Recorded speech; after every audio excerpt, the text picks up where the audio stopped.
अस्सलाम वालेकुम friends, welcome back to Top Smarties drama serial तेरे इश्क के नाम। यहाँ पर जैसे ही अल्तमश ने गुस्से में आकर रुतबा को तलाक दी, रुतबा फौरन ही गिर गई, बेहोश हो गई कि उसे हॉस्पिटल ले जाना पड़ा। उसकी हालत तो बहुत ही सीरियस है। दूसरी तरफ अल्तमश अब रुतबा के लिए नामहरम हो चुका था, इसलिए अल्तमश को उसके माँ बाप घसीटते हुए हॉल से वापस ले आए। अल्तमश को अब एहसास हुआ कि उसने गुस्से में कितना भयानक कदम उठाया है। जो वो नहीं करना चाहता था, गुस्से में वही कर दिया।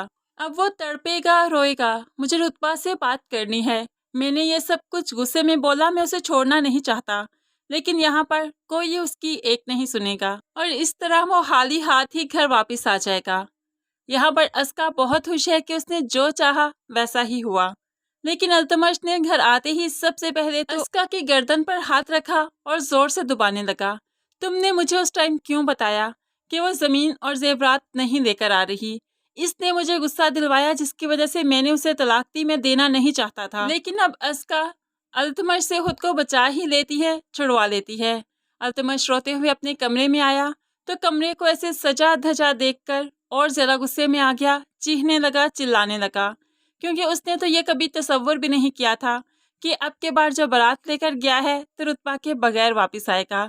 उसे लगता था रुतबा इस कमरे में आएगी और ये यहाँ पर इज़्दिवाजी सफ़र का आगाज़ करेंगे, लेकिन खैर ऐसा मुमकिन ना हुआ। चीखने चिल्लाने की आवाज़ सुनी तो अस्का भागी भागी आ गई, उसे तसल्ली देने लगी। तो यहाँ पर उसने अपना कोट भी उतार कर फेंक दिया और टाई भी। अब अस्का उसकी टाई को उठाकर किस करती है और उसे गले से भी लगा लेती है। उसे यकीन है कि अब के बार तो अल्तमश उसी का है। ऐसे ही कुछ दिन गुजर गए तो अब रुतबा को भी होश आ गया और वो भी हॉस्पिटल से डिस्चार्ज होकर घर वापस आ जाती है, लेकिन यहाँ पर वो सिर्फ एक जिंदा लाश की तरह जिंदगी जी रही है। अल्तमश के बगैर उसने कभी चाहा ही नहीं था कि एक सांस भी ले, लेकिन अब ये सारी जिंदगी अल्तमश के बगैर ही जीना पड़ेगी। वो इस सब का कसूरवार अपने बाप को ठहराती है। बाप जो बेटी को प्यार करने आया, उसे तसल्ली देने आया, तो आज बाप को ही कहने लगी, आप खुश है ना? आप तो यही चाहते थे मैं और अल्तमश कभी ना मिले, तो देखिए आपकी बेटी हो गई हाली हाथ। अब जी भर के मुझे प्यार कीजिए, मुझे अपने साथ रखिए। अब मैं हमेशा आपके साथ ही तो रहूंगी। आपने मेरे से हर खुशी छीन ली बाबा। बाप भी ज़ारो कतार रोने लगा, लेकिन ये रुतबा बाप की जगह पर आकर सोचती ही कब है। बाप का दुख भला इससे कम थोड़ी है। एक बेटी जिसने भागकर निकाह कर लिया और फिर रुखसती से पहले ही उसको तलाक हो गई। दूसरी तरफ अल्तमश भी अपने फैसले पर पछताता है और कहने लगा, ऐसे कैसे मुमकिन है कि रुतबा और मैं अलग हो जाएं? हम लोग अलग जी ही नहीं सकते। मैंने उसे गुस्से में तलाक दी थी और कोई ना कोई गुंजाइश ज़रूर निकलेगी कि हम लोग एक हो जाएं। लेकिन यहाँ पर अस्का बाहू भी जानती है कि अब कोई गुंजाइश नहीं निकल सकती। वो तो बहुत ही खुश है, कहने लगी, बहुत गरूर था ना रुतबा को अपनी मोहब्बत पर।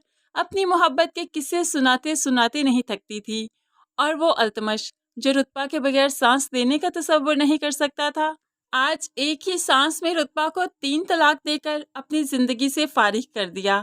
अब तो उसकी जिंदगी में सिर्फ मेरा हक है, मेरी ही शादी होगी उससे। अस्का बहुत खुश है, लेकिन अल्तमश और रुतबा बुरी तरह से टूट चुके हैं। अल्तमश बहुत कोशिश करेगा किसी मौलवी के पास जाए, कोई गुंजाइश निकलती हो, क्योंकि ये तलाक गुस्से में हुई है। लेकिन यहाँ पर जो 3 तलाकें एक साथ दे दी अल्तमश ने, तो कोई गुंजाइश नहीं निकलती, क्योंकि तलाक हमेशा गुस्से में ही दी जाती है, प्यार मोहब्बत से बैठकर नहीं दी जाती। तो यहाँ पर रुतबा और अल्तमश की जुदाई तो हो चुकी, ये अब एक साथ जिंदगी नहीं गुजार सकते। फ्रेंड्स, आपको इस्लामी शरीयत के मुताबिक लगता है कि इनके रिश्ते में कोई गुंजाइश बाकी होगी या नहीं? तो ज़रूर कमेंट्स में अपनी कीमती राय का इजहार कीजिएगा। मज़ीद वीडियोस के लिए चैनल को सब्सक्राइब करके साथ ही बेल का नोटिफिकेशन ज़रूर प्रेस कर दें, ताकि आने वाली हर वीडियो आप बहुत आसानी से देख सकें। दुआओं में याद रखिएगा, अपना बहुत सारा ख्याल रखिएगा। नई वीडियो तक के लिए अल्लाह हाफिज़।